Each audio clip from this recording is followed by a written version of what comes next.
Tech Academy 嘅 founder 啦，咁另外我有搞呢個籃球聯賽啦，Swingman 啦，咁如果你有打開波嘅，歡迎揾我一齊可以打下波啦。另外咧外國身份另一個身份咧都係 AWS Hero，咁就應該今朝另一個 talk 我哋另一位 Hero Richard 有講過下咧，我哋係義務嘅幫手推廣 AWS 嘅一個吉祥物咁樣，係啦。咁而另一邊廂咧，今年11月咧我都會負責搞呢個 AWS 嘅 Community Day 嘅。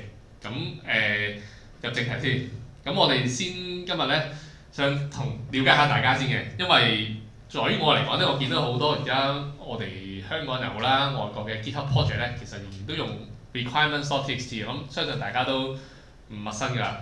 不如大家齋舉手啦，喺過一年有用過 Pim Install 嘅，有冇人有用過？過一年有用過 Pim Install？有喎，大家都用 Pim Install 嘅 ，OK。Pinfeast 咧 ，Pinfeast 仲有用，仲有喎，都仲有人用 Pinfeast 嘅喎，即係唔用嘅係當然有第啲方法，定還是係完全唔需要係嘛？Dependency 呢啲 management 留俾弱者嘅啫，我就逐個揾出嚟嘅。咁有冇用過 PY project 啊？已經好啦，呢個就即刻係少啲啦。OK， 咁可以希望呢一個 topic 可以同大家介紹一下啦，如果你未用過嘅話。咁其實咧，Pim 即係我自己都係即係 Python 都用咗一段，我諗相信大家都用咗一段時間啦。尤其如果係 LLM 興起之後啦，AI 興起之後咧，其實越嚟越多人用 Python。咁而大家用起嘅時候咧，都會一定係參考人哋嘅 project 咧，係去開始學用 Pim Install 啊。我諗頭先大家都有舉手用過 Pim Install。咁但係有冇試過呢啲情況咧？咁樣一行 Pim Install 咧，跟住就你已經好厲害㗎啦，知道有個 requirement.txt 一裝永遠都係唔 work 嘅。或者咧就係你自己做緊自己 project， 唔記得咗我啱啱裝咗啲咩，唔緊要有 Pinfeast 啊嘛，係嘛？咁用個 Pinfeast 就攞翻咯。咁或者如果有啲即係進階少少啦，我如果話，因為而家即係相信我認識好多朋友咧，佢玩 LLM 咧，佢淨係做個 API project， 佢唔需要用個即係唔需要啲好完整嘅 framework。但係如果你過往嘅 Python 嘅老手嘅時候啦，用緊 Django， 想升級個 Django 咧，係一個好痛苦嘅事嚟嘅，即係哪怕你係升級，嗱如果你用緊咩1點幾嗰啲咁啊，即係更加好痛苦啦。咁但係其實自從3、4之後咧，嗱我自己個人經驗啦，即係2點幾之後咧，2點幾升3啊，3升4咧，其實就已經輕鬆咗好多啦。如果你用得啱嘅話即係如果你唔係用 requirements.txt 嘅話咧，其實升級 Django 咧其實冇想象中咁痛苦嘅。仲有就係唔知人哋嘅 package 用緊啲乜嘢嘅 Python 嘅 version， 好多時候咧即係好心機嗰啲嘅作者咧，佢就會提你嘅，我係用3.10嘅，我用3.11嘅，唔好嗰啲咧你就自己估啦，係嘛？你就自己裝啦。咁如果你係啱啱開始用 Python 嘅話咧，咁就更加痛苦啦。我都唔知點樣裝幾個 Python 我部機度，我究竟而家裝緊個係咩 version 啊咁樣。仲有就係咧，有冇試過就係抌咗個 package 之後咧，仲會留得一大堆冇用嘅 dependency？咁我都會想試下，仲有好多數之不盡咧，用 Pim 嘅痛苦嘅經驗。咁唔知大家有冇經歷過？咁其實咧就即係講一講佢啲緣由啦。其實咧，自從喺2016年啊，即係講緊而家已經係10年前啦，接近10年前咧就已經有個 PEP 啦。PEP 就即係呢個即係 Python 嘅一個 committee 咧，就係去做一啲 proposal 去改善 Python 嘅。咁而呢個518即係個 number 嚟嘅啫，就講咗咧就係已經咧就會講就話我哋可以用呢個 PY project 咧去定義我哋點樣 build 嗰啲 dependency。咁我嗰陣時咧就佢哋就係講定義點樣 build 一啲 system dependency。咁即係佢唔係佢好全面地講究竟點樣去 handle 大家想裝嘅一啲 package 嘅。咁嗰陣時就冇乜人去留意啦。我嗰陣時咧都用過 Python 可能2-3年咧，我都唔係好懷疑究竟呢個係乜嘢嚟嘅。可能有見過下啦，可能係其實根本都唔用啦。你最好俾個 requirements.txt 我咪裝到咯咁樣。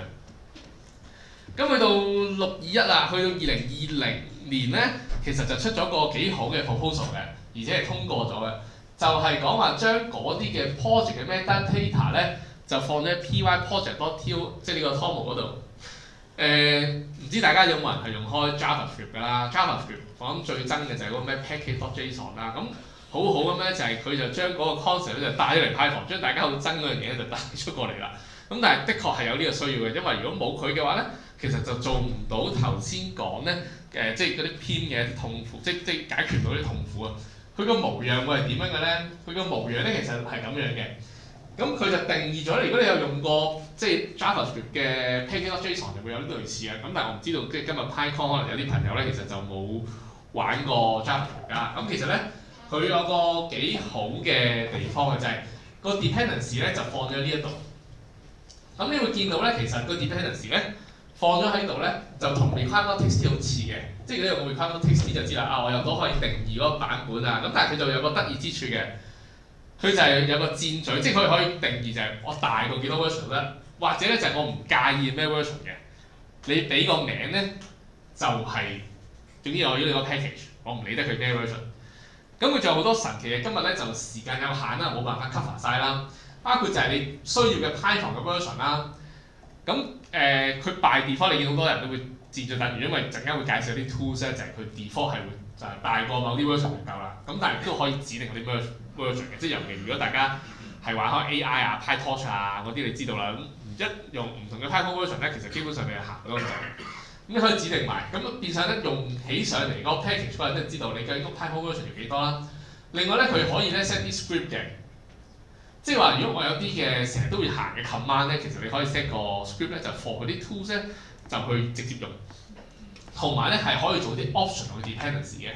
尤其好多時候可能我要做 CI/CD 啦，我要做 production 嘅 deployment 啦，我好多嘅 package 我係唔需要嘅，可能啲 testing 我係唔使嘅。嗱，我掉上去嗰個 Lambda 度，唔知大家用 Lambda 啦係嘛？我將我做 development 用嘅 package 我揼埋上 Lambda 度，又大咗又慢咗 code start 又耐咗，咁我可唔可以唔要咧？咁我可以咁樣去做啦。咁其實咧，仲有另一個大家值得留意嘅，即係我唔知大家有冇聽過 PEP 啦，頭先嚇，即係可能你未聽過嘅，咁啊其實係即係佢入邊有好多嘅定義咧，係好多嘅 proposal 咧係定咗出嚟，係希望成個 Python 嘅 community 咧係去跟從嘅。佢定咗一啲比較佢哋心目中官方想要做嘅嘢。咁喺應該2011年咧，其實佢刪咗另一嚿嘢嘅，就叫 PYPA，就係 Python 嘅 Packaging Authority， 好巴閉啊 ，authority 有個權威嘅。而呢個權威咧做一件事嘅啫，就係、出咗一個叫 Python Packaging User Guide， 就係你點樣打包你嗰啲 package。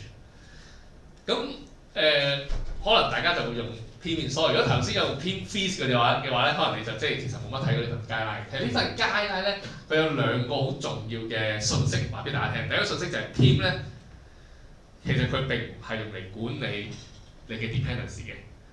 即係 Pim 並唔係用嚟裝，佢 Pim 唔係用嚟去管理 dependency，佢係用嚟裝 dependency 嘅啫。唔知大家有冇留意到呢個分別啊？管理 dependency 即係話，譬如我呢個 project 需要到 Django 啊1.11嘅，我呢件事咧，我可以用 Pim 去裝 Django， 但唔代表咧我用 Pim 嚟去管理就話哇，我咧呢一個 project 要用 Django 1.嘅啫，並唔係咁樣嘅。而如果你係要管理 dependency 咧，你見到佢有介紹一系列嘅 tools 嘅，呢系列嘅 tools 都唔係 Pim 啊，嗰個叫 Pim tools 啊，但係唔係 Pim 嚟㗎。佢其實有一系列嘅 tools 咧，係佢建議你，即係官方建議，官方都投降，就話你唔好用 Pim 嚟管理 dependency 啊，你用呢扎啦，Poetry 啊、UV 啊、PDM 啊、Hash 啊咁樣。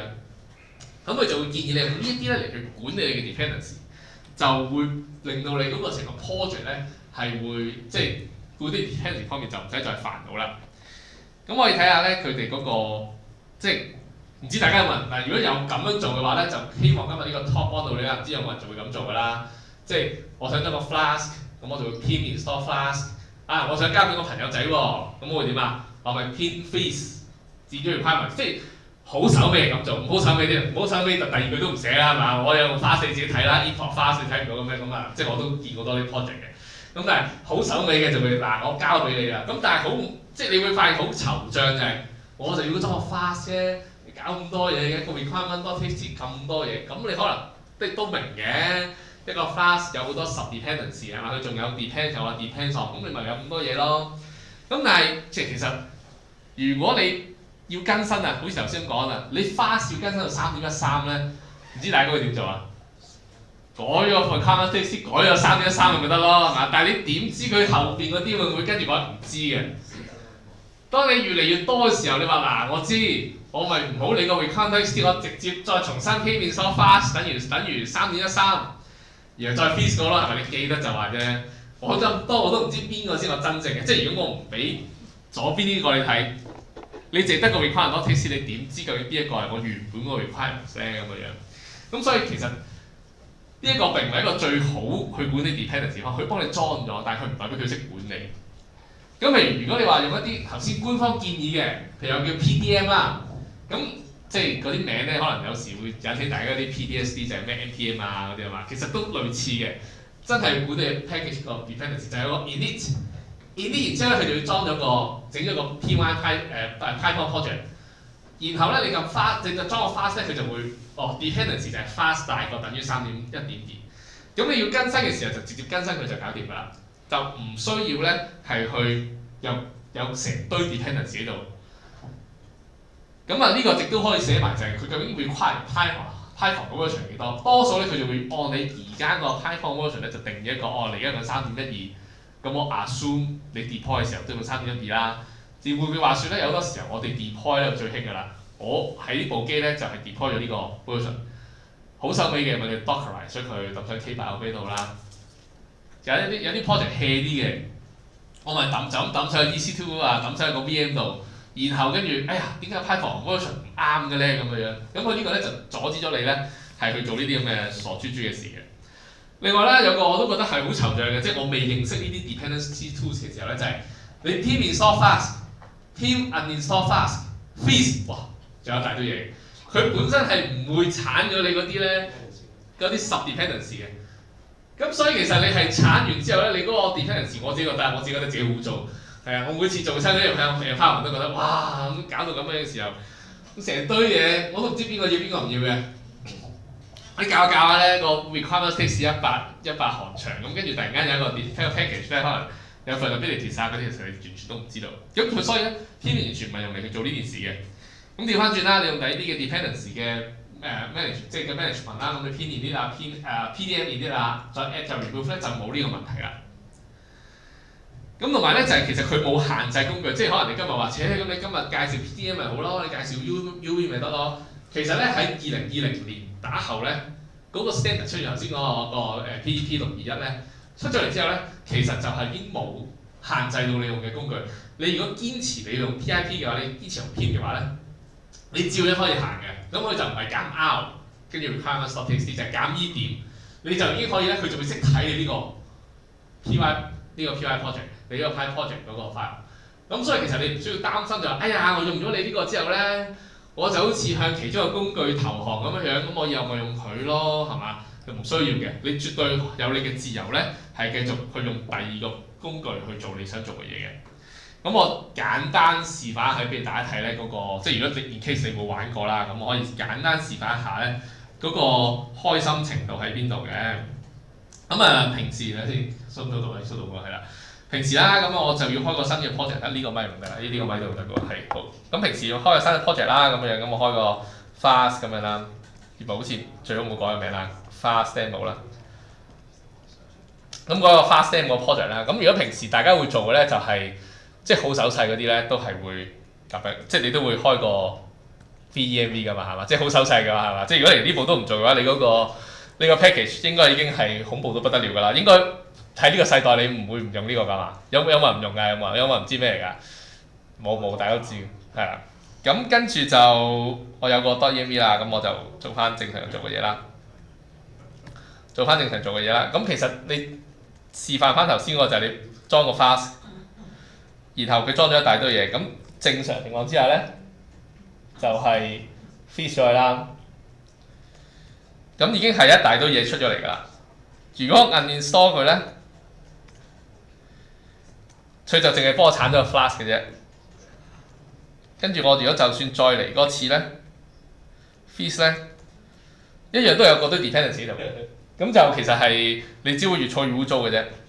咁如果你係想做個好少少嘅管理嘅話啦，咁譬如 let's say 用第二個，譬如用 UV 啦，咁 UV 都係一個即係做 project package management 嘅工具嚟嘅。咁你 UV init 之後咧，其實佢就會開咗個 project 喺度，咁我 deactivate 咗先啦，唔記得咗 deactivate 翻嗰個 environment 係啦。咁你開咗之後咧，佢就會開咗幾個嘅 file 嘅。第一個就係嗰個 py 個 Python project 啦，就係頭先嗰個啦。咁佢就冇 dependency 喺度。咁另外咧，佢都有個 Python version 嘅，就係可以去控制唔同嘅 folder， 我唔同嘅 project 咧，佢會隨時可以幫我轉換到嗰個 Python project，Python version， 然後我就可以再 add 翻個 class 落去。咁你見到咧，佢都會照樣裝翻咧頭先應該要裝嘅 dependency， 然後啦，如果我睇翻嗰個成個 project 咧，其實佢就唔會有嗰個 requirements.txt 喺度嘅。咁陣間都仲有第二個示範嘅，咁啊繼續講埋落去先。但係咧，當你睇到呢個之後咧，即係平時睇 talk 都係咁樣噶啦，即係講就天下無敵，做落咧就即係左手左腳咁。咁你可能會覺得咧係好唔穩陣嘅，唔知會唔會有個感覺係啦。咁的確係嘅，即係如果你係 keep 用呢個咧，就會 suffer from npm 即係 suffer from package.json 嘅問題嘅。即係唔知大家有冇裝過即係 React 啊？即係如果你有搞 front-end 嘅話，你要搞㗎啦，係嘛？即係 React 啊、React Native 啊嗰啲，哇！即係你嗰個箭嘴等於咧害死人咁滯嘅，因為咧啲 package 更新咗之後咧，就大家炒晒嗰啲 conflict。咁所以咧，其實佢都有佢哋應對方法，佢就有個 .log file 嘅。即係有啲人咧就會網上會堅持，就今日 topic 話要再見 requirements.txt 啦，就會仍然堅持就係 requirements.txt 其實有佢嘅好處，因為 requirements.txt 咧，如果你睇翻頭先嗰個，佢全部都係兩個等號咧，就去 fix 死喺個 version。錯多到錯咩？錯就係你自己入去改咗 version， 即係你自己就入去我想升級嗰個 Flask， 我就將佢變成 3.1.3 咁樣，咁你就改爛咗啫。如果你唔係咁樣打咧，其實正常情況之下咧，佢係唔會爛嘅。正常情況之下，有咩唔正常咧？陣間會講嘅。咁然後，所以如果我哋用呢一個PyProject 嗰個 file 咧，箭嘴等於其實佢冇嗰個物質，所以咧佢就會做翻咧，好似Node.js 個咁樣噶啦，佢就有個 log file。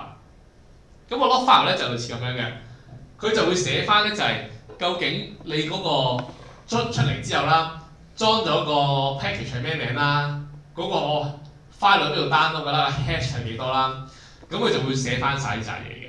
咁但係可惜嘅就係，即係你見到頭先咧，我呢度咧有幾個 file 名啦，就係仲未有個 PEP 咧，仲未有 proposal 咧係去 standardize 呢件事嘅。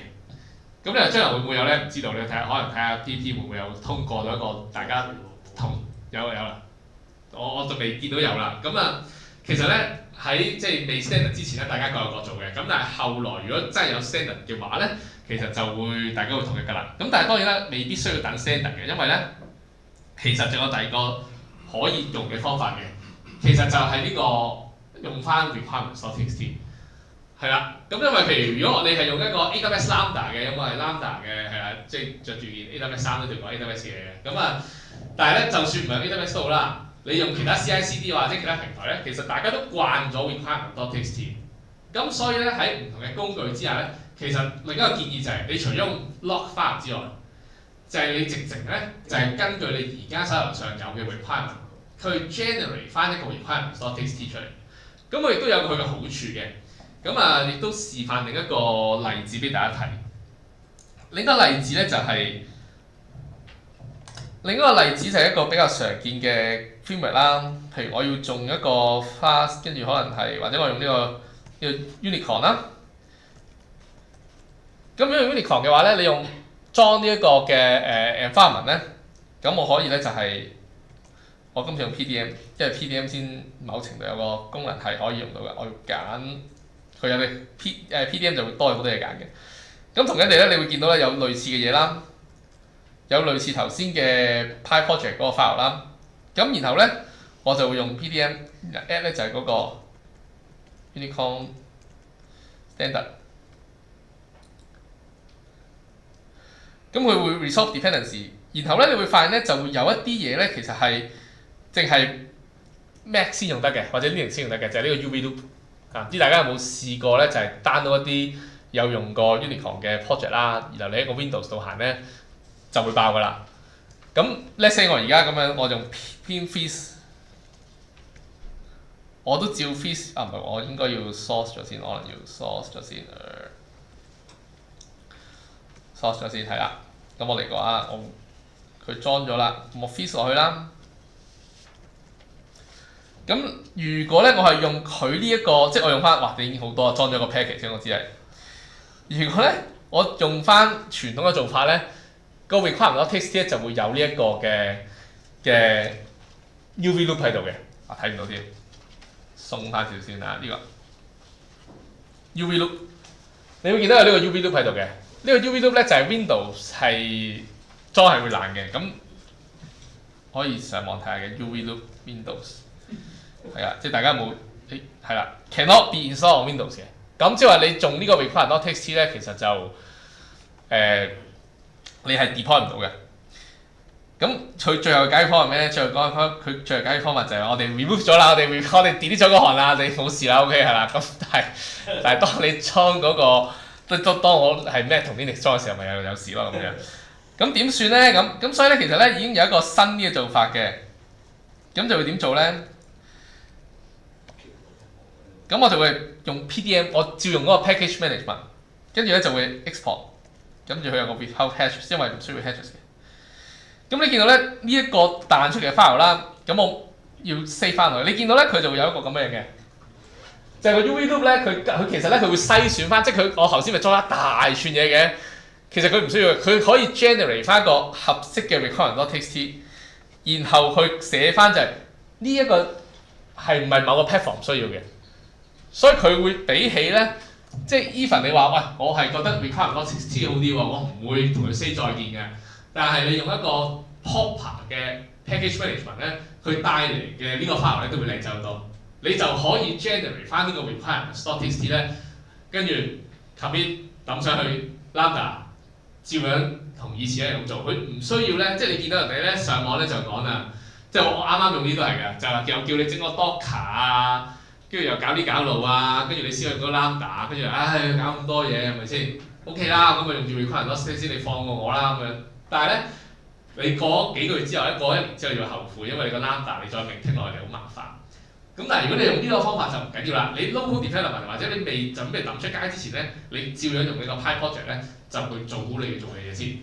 然後啦，你到真係要抌出去啦，你就可以用呢個 PDM export 咧，你嗰個 requirements.txt 就會靚仔好多啦。你見到就呢個 Kalama 都係一樣，就係調翻轉就係 Windows 有 Windows 要用嘅 package。我發現我個 Mac 咧頭先係冇呢個 package 嘅，我都唔知原來人哋會用到呢個 package， 我就可以咧係攞到呢個功能啦。係用到㗎。即係個 P 唔到個 P。用到，你呢個 requirement.txt 我其實最後會咁樣嘅，我會抌翻落去嘅，即係我抌翻呢個 requirement.txt， 即係我最後我係會抌翻落去一個 requirement.txt 度，咁所以我最後個 project 咧，其實我就會有一個咁嘅 file 啦。同時間我都有個 requirements.txt 咧，就 for 另一個 requirement， 佢直接 pin install 就得㗎啦。pin 佢係識睇而家呢個嘅，係啦，因為頭先你見 pin 你都可以 install 減 E 點啦，其實 pin 已經係進化到識睇呢啲嘢，但係你直接用 pin install 由 pin fees 咧，佢做到啲嘢，因為佢本身唔係為咗幫你管理你個 dependency， 係佢負責幫你裝嘅啫，佢唔幫你管理。咁所以佢識睇頭先嗰啲 syntax 嘅。呢啲 syntax 咧，其實亦都有個另一個 proposal 寫出嚟，啲偏啲400幾咁樣嘅，即係其實佢已經呢一個係 Python 定義 version 嘅 standard 嚟嘅，係佢定義嗰個嘅 syntax 咧，佢的確係咁樣樣嘅。咁但係你人手 fees 咧，佢唔識寫啲出嚟，因為你 fees 就係話俾我聽，而家你個 system 裝啲咩 package 啫嘛，我都冇需要寫呢啲嘢落去，係啦，咁所以佢就會有咁嘅分別啦。咁時間今日有限啦，冇乜講太多啦。咁但係如果你話哇，我其實今日都係第一次聽受唔受歡迎啊呢件事，咁我哋睇翻咧 JetBrains 嗰個嘅研究，你講埋個統計咧，其實就大家都仍然有60幾人就係2024跌緊㗎啦，由60幾跌到去最新嘅2025未出，即係跌咗4% 咧嘅人咧就唔再用 requirements.txt 咧去管理你嘅 application dependency。但係嗱頭先我見到舉手咧 Python 個即係 PyProject 咧。20個入邊好似得2個，我哋應該得1成人係用緊 PyProject 嘅啫，即係係啦。咁但係如果你日後想開新 project 啦，你想有新嘅 Python 去做嘢啦，我強烈建議你就用 PyProject 做起先。咁你見到嗰個接受程度越嚟越高嘅，多咗嘅嚇，即係越嚟越多人轉會咧，即係嗰4% 就轉會落嚟做 PyProject。咁我自己新開嘅 project 咧，全部都用 PyProject 去做嘅，就唔再用requirements.txt 啦。除非我真係要抌上 Lambda 咧，我又唔想搞多級，咁我就會整一個 requirements.txt 出嚟。咁仲有好多嘢嘅。其實佢 Pi project 咧唔單止係淨係做呢啲嘢嘅。譬如你想做本地 package 去做一個 linkage 啦，你個 project layout 啦，即係 project layout 都好考究嘅。即係話究竟你嗰啲 Python 係就咁等喺度，等喺個 root 即係 project root 度，定還是你再放多個 folder 入邊再擺啊？仲有就係佢放發布 project 咧，發布 package 都會特別輕鬆嘅，因為佢個 Pi project 咧就等於你平時喺嗰個 PIM 嗰個 repository 見到嘅嗰堆資料。咁但係時間有限啦，亦都其實講真嗰個接受程度咧應該就未太高咧，咁所以就今日咧我就淨係純粹去講一講你件事有幾好用，同埋幾值得需要用啦。咁呢個咧就偷嚟去做下 promotion 啦，因為 AWS 都係呢個 sponsor 應該都講得嘅，就係咧咁係啦，我哋咧為呢個 AWS User Group 咧，我哋嚟緊11月咧都有一啲好似今日咁嘅 conference 啦，就係去 present 嘅，咁去帶俾大家嘅。而個賣點咧就係我哋嘅 conference 咧，我哋有16個 session 入邊有11個 session 咧，都係嚟自外國嘅嘉賓，咁就大家唔需要飛去外國嗰度咧，就已經聽到一啲國際級嘅 speaker。去分享，尤其如果大家有一啲部分人用 Terraform 嘅話咧，我哋請到咧 Terraform 有個好重要嘅 contributor 咧，係嚟同大家分享嘅。咁所以我哋陣間出邊都有個 booth 嘅，可以出邊先嚟 scan 㗎啦。咁希望今日能夠帶到啲 inspiration 大家，thank you 晒咁多位。